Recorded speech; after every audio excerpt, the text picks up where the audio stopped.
संविधान की गरिमा को, जो संविधान चाहता है देश की सुप्रीम कोर्ट से, उसको रखा है। जो इंटरिम ऑर्डर्स भी पास नहीं करेगा कोई, और नया कोई केस भी डाल नहीं पाएगा जब तक ये फैसला नहीं हो जाता। सूट रजिस्टर हो गया है, वो सूट तो चलेगी, लेकिन जब तक ये मामला सुप्रीम कोर्ट में पेंडिंग है, कोई इंटरिम ऑर्डर, कोई सर्वे का ऑर्डर अभी जब तक ये मैटर पेंडिंग है, यहाँ कोई अदालत पास नहीं करेगी। अपोजिट साइड का ये कहना था कि जो देश भर में करीब 18 ऐसे स्थान है जहां सर्वे का ऑर्डर हुआ है, उसको रोक दिया जाए।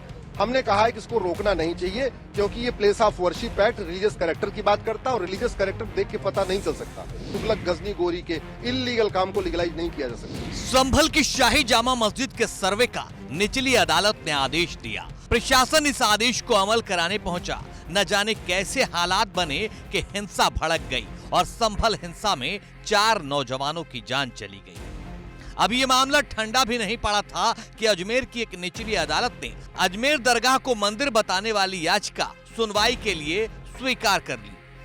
मंदिर, मस्जिद और दरगाह को लेकर चल रहे इस माहौल के बीच गुरुवार को देश की सबसे बड़ी अदालत में सुनवाई चल रही थी। मामला प्लेसेस ऑफ वर्शिप एक्ट से जुड़ा था, इसलिए सबकी निगाहें सुप्रीम कोर्ट की तरफ टिकी थी कि आखिर देश की सबसे बड़ी अदालत इस मामले पर क्या रुख अपनाती है। सुप्रीम कोर्ट के 3 मेंबर वाली bench places of worship act की कुछ धाराओं की वैधता को चुनौती देने वाली याचिकाओं की सुनवाई कर रही है। इस मामले की सुनवाई CJI justice Sanjeev Khanna, justice Sanjay Kumar और जस्टिस केवी विश्वनाथन की विशेष बेंच कर रही है, जबकि केंद्र सरकार की ओर से सॉलिसिटर जनरल तुषार मेहता पेश हुए। तुषार मेहता ने कोर्ट में बताया कि सरकार इस मामले में हलफनामा दाखिल करेगी।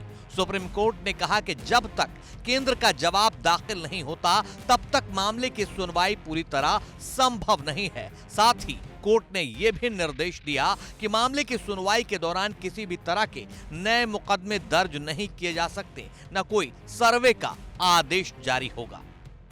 पिछले कई सालों में टेम्परेरीली सही, यानी कि कुछ समय के लिए ही सही, संविधान की गरिमा को, जो संविधान चाहता है देश की सुप्रीम कोर्ट से, उसको रखा है।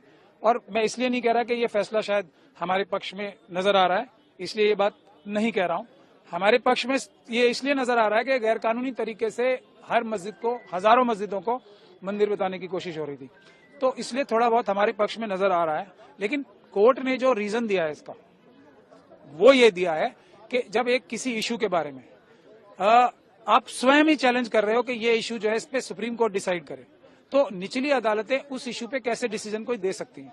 तो इस वजह से जब तक सुप्रीम कोर्ट में ये डिसीजन नहीं होता, हमें नीचे के सारे काम, सर्वे का काम, जो इंटरिम ऑर्डर्स भी पास नहीं करेगा कोई, और नया कोई केस भी डाल नहीं पाएगा जब तक ये फैसला नहीं हो जाता। अब नया केस डालने से रोक के बारे में भी मेरे ख्याल से क्लैरिफिकेशन मुझे करना चाहिए, और वो क्लैरिफिकेशन ये है कि प्लेसेस ऑफ वर्शिप एक्ट ये मनाही करता है पूरी तरीके से कि कोई भी किसी केस में भी इन केसेस में अदालत में जा ही नहीं सकता, कोई कोर्ट ऑर्डर पास नहीं करेगा। सुनवाई के दौरान सीजेआई संजीव खन्ना ने कहा, हमारे सामने 2 मामले हैं, मथुरा की शाही ईदगाह और वाराणसी की ज्ञान वापी मस्जिद। तभी अदालत को बताया गया कि देश में ऐसे 18 से ज्यादा मामले लंबित हैं, इनमें से 10 मस्जिदों से जुड़े हैं।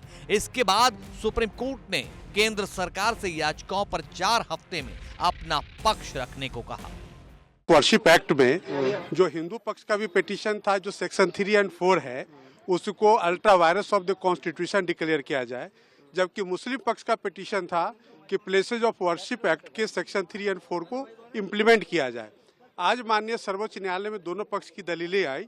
माननीय सर्वोच्च न्यायालय ने आज के अपने आदेश में कहा है कि इस सारे मामले की सुनवाई अगली तारीख पर होगी, लेकिन उन्होंने एक आज आदेश पारित किया कि नए सूट रजिस्टर नहीं किए जाएंगे जहां प्लेसेज ऑफ वर्शिप एक्ट का मामला इन्वॉल्व होता हो।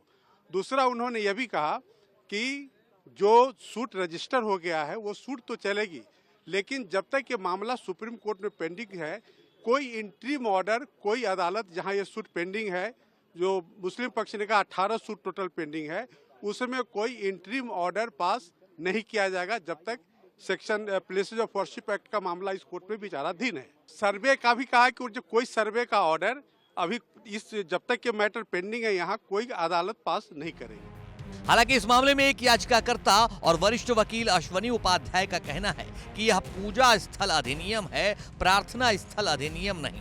मंदिर को पूजा स्थल माना जाता है जबकि मस्जिद प्रार्थना स्थल है। कानून पहचान की नहीं, चरित्र की बात करता है। वैसे ही कोई ढांचा देख के नहीं बता सकता कि वो मंदिर है कि मस्जिद है, इसके लिए सर्वे करना जरूरी है। दूसरा, हमने ये भी कहा है चूंकि जिन 18 स्थानों पे सर्वे का ऑर्डर हुआ है उसके पक्षकार सुप्रीम कोर्ट में नहीं आए हैं, इसलिए माननीय सुप्रीम कोर्ट को स्टे नहीं करना चाहिए। आदेश क्या आएगा उसकी प्रतीक्षा कर रहे हैं। आदेश अभी लिखा नहीं, चूंकि ओपन कोर्ट में कोई आदेश लिखा नहीं गया है, कोर्ट आदेश बाद में आएगा तो देखेंगे क्या आदेश आता है। हमारा ये कहना है बाबर, हुमायूं, तुगलक, गजनी, गोरी के इल्लीगल काम को लीगलाइज करने के लिए कानून नहीं बन सकता है। कोर्ट का दरवाजा बंद नहीं हो सकता है।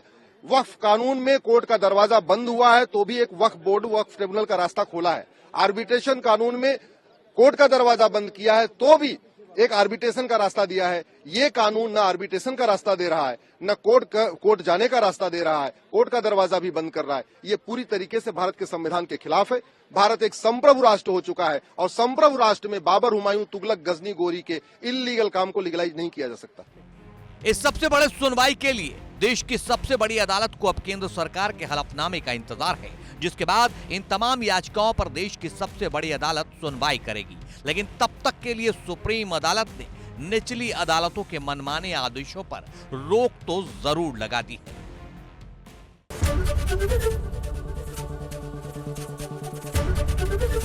एबीपी गंगा, खबर आपकी, जुबान आपकी।